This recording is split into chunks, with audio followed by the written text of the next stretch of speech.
आप जो ये पहाड़ देख रहे हैं, इसे जबल रुमात कहते, जो एक छोटी पहाड़ी है। जंगे वोहद बटा बैटल ऑफ उहुद इस्लामिक इतिहास की एक महत्वपूर्ण लड़ाई है। यह जंग हिजरी 3 साल में 624 से 625 ईस्वी मदीना के पास उहुद नामक पहाड़ी क्षेत्र में लड़ी गई थी। यह जंग मुसलमानों जो उस समय मदीना में थे और काफिरों मुख्य रूप से मक्का के कुरैश कबीले के बीच हुई थी। जंगे उहुद का पृष्ठभूमि। पहली बड़ी जंग इससे पहले जंगे बद्र हुई थी, जिसमें अल्लाह की मदद से मुसलमानों को जीत मिली थी। काफिरों का बदला लेना। बद्र में हारने के बाद काफिरों ने बदला लेने के लिए बहुत तैयारी की और एक बड़ी फौज लेकर मदीना की ओर बढ़े। फौजों की संख्या। काफिरों की फौज करीब 3000 सैनिक, जिसमें 200 घुड़सवार 700 लोहे की जिरह पहने हुए थे।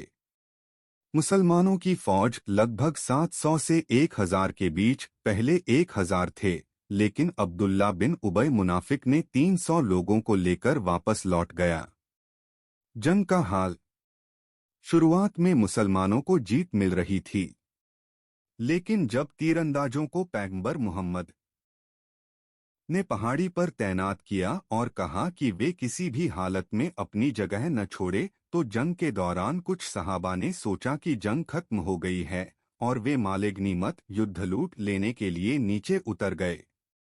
इस मौके का फायदा उठाकर काफिरों के कमांडर खालिद बिन वलीद, जो उस वक्त मुसलमान नहीं हुए थे, ने पीछे से हमला कर दिया। मुसलमानों को भारी नुकसान हुआ और कई सहाबी शहीद हुए। नतीजा।